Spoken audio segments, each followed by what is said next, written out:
You deal with this now and take control of it, or you deal with it when you're older and you have severe health issues. I was able to rein in my diet, go to the gym 4 to 5 times a week, and I got myself down to 180 pounds. My name is John Romano. I'm 32 years old. I'm a special education teacher, and I'm a type 1 diabetic.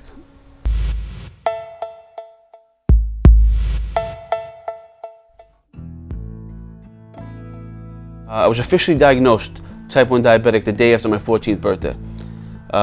We knew this because in 8th grade I was 100 pounds. And prior to going to the doctor to get tested for the diabetes, I lost 10 pounds in about a week and a half. I went from 100 pounds to 90 pounds. I wasn't eating. I was drinking a lot, gallons and gallons of juice and water, but I couldn't quench my thirst. I was urinating so frequently, I guess I was just urinating the weight right out of my body. It was just, something was off. So we went to the doctor, and we tell him what's going on, and he basically just says, John, can you go to the bathroom, please urinate in the cup. He takes the cup, he puts a strip in there, and the strip tests for ketones in the urine.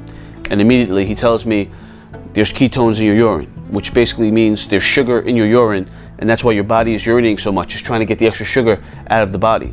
He says, I have bad news for you, you're a type 1 diabetic. You have to go to the hospital. And my first reaction is, when? 2-3 weeks from now? When do we schedule it? He's like, no, right now. We were devastated. We were absolutely devastated. We didn't understand it at first, and we knew it was a serious disease. At first, we thought he was going to die from it, and it was just a big undertaking between him going to the hospital, understanding exactly what type 1 diabetes is, watching him have to give himself an injection before he left the hospital was so difficult, because he struggled with it.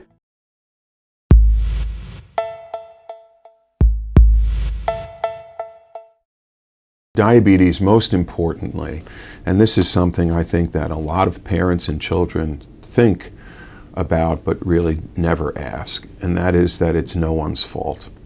This is not due to a child eating too much candy or sugar, or a parent giving a child an extra Halloween snack. This is a condition that's due to a destruction of the body's ability to make insulin from a group of cells called the beta cells that are located in the pancreas. This unfortunately leads to treatment only with injections. The optimal sugar levels vary from children to adults to pregnant women, for example. And so there isn't one fixed number. As a general rule, we tend to think about blood sugars between the 70 to 120 range.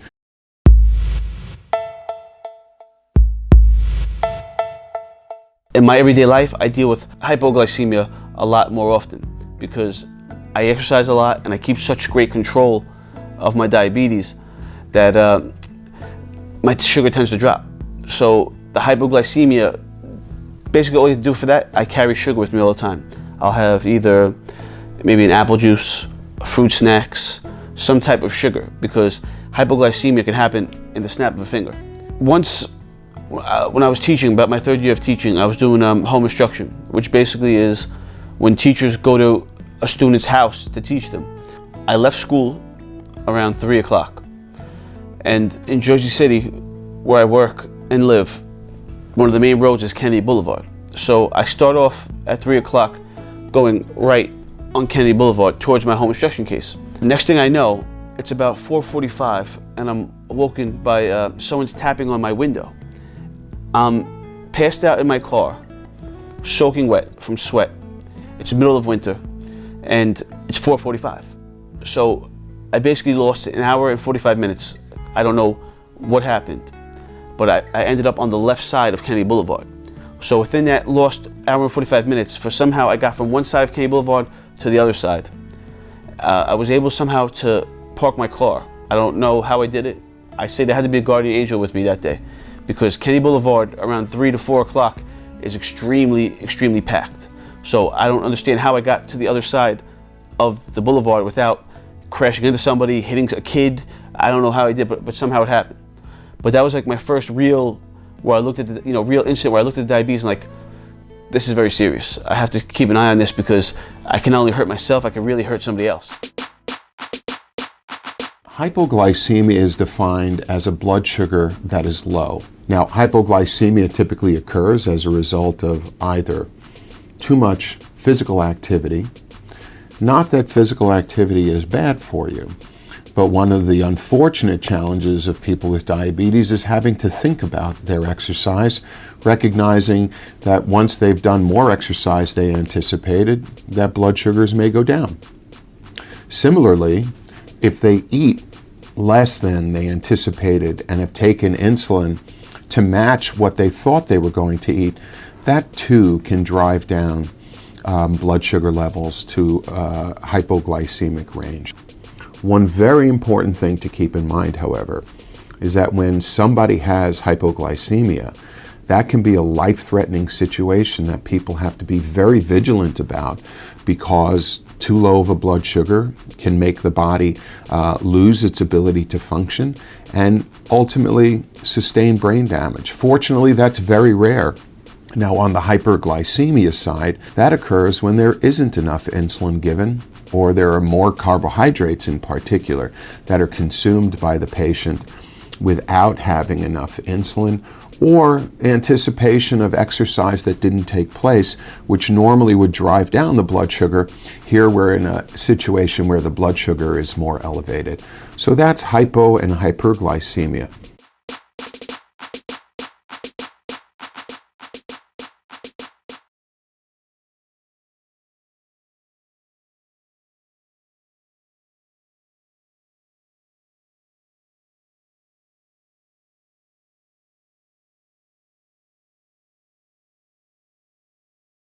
So the first thing I do is I have to take out the reservoir and refill it with insulin. The key to this is you want to refill it without having any air bubbles in the reservoir. But by doing this, what you have to do is it takes some time. You have to tap the reservoir, shake it sometimes, put it up and down, make sure that there are no air bubbles in the reservoir, because the air in the reservoir, if it goes into your stomach, can cause air bubbles in the stomach, and it could cause the pump not to work properly. After that, what you want to do is you want to prime the insulin, which is you connect the tubing to the reservoir and you press against the reservoir, and you want to make sure that from the reservoir through the tubing that the insulin goes through. So you hold the end of the tubing here and the reservoir here.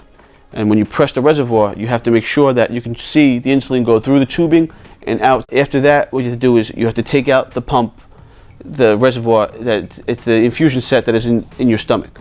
So I try to go from side to side, because if you do it on the same side too frequently, you get irritation of the skin, rashes, and things like that. I'll take the IV prep, rub it, all around my stomach. Then I'll take the actual needle and put it within the injector. And the needle is a real needle, metal, but on top of the needle is a tiny catheter. So once I inject the needle, I then pull the needle out, and then the tiny catheter stays in the stomach. So there's only a piece of plastic in my stomach, which means I could play football, basketball, anything like that, because it's flexible and I can't get hurt by it. He's a great kid. He's a wonderful son. I'm so proud of the way he's dealt with it, and I know it's been difficult, and there's times, he said to me, even just a few months ago, Dad, you think there'll ever be a cure? I hope we will, because I know it's not an easy thing to do. He manages it every day, just like you and I brush our teeth. He knows, what to do, how to do it, but there's times it could be difficult on him. But proud of him to the extent that he takes care of his body. He's physically fit. He's at the gym 4 to 5 days a week. He's worked with other children, have had newly diagnosed with diabetes, and told them, hey, look, this is not the end of the world. There's a lot you could do with this. And so, it's definitely a cross that he's carrying, but he's done it well, and very, very proud of him. There's no history of diabetes in my family whatsoever. I really can't blame, even genes or DNA or, being hereditary, because I'm the only person who has it. I don't blame my parents because they didn't give it to me. So basically what my doctor told me is that I had an infection similar to when you have a throat infection. You know, the germs, I guess, attack your throat. What happened was I got an infection, and the infection attacked my pancreas, killing my pancreas. And he just said, you know, it happens more often than people think. And, you know, it's just, there's nothing you can do about it. He said, you know, there's nothing even to combat that, because there's no signs of it happening until it's done. And then you become a diabetic. So the pointing the finger and blaming never did anything for me. I have it, I got to deal with it, and life goes on.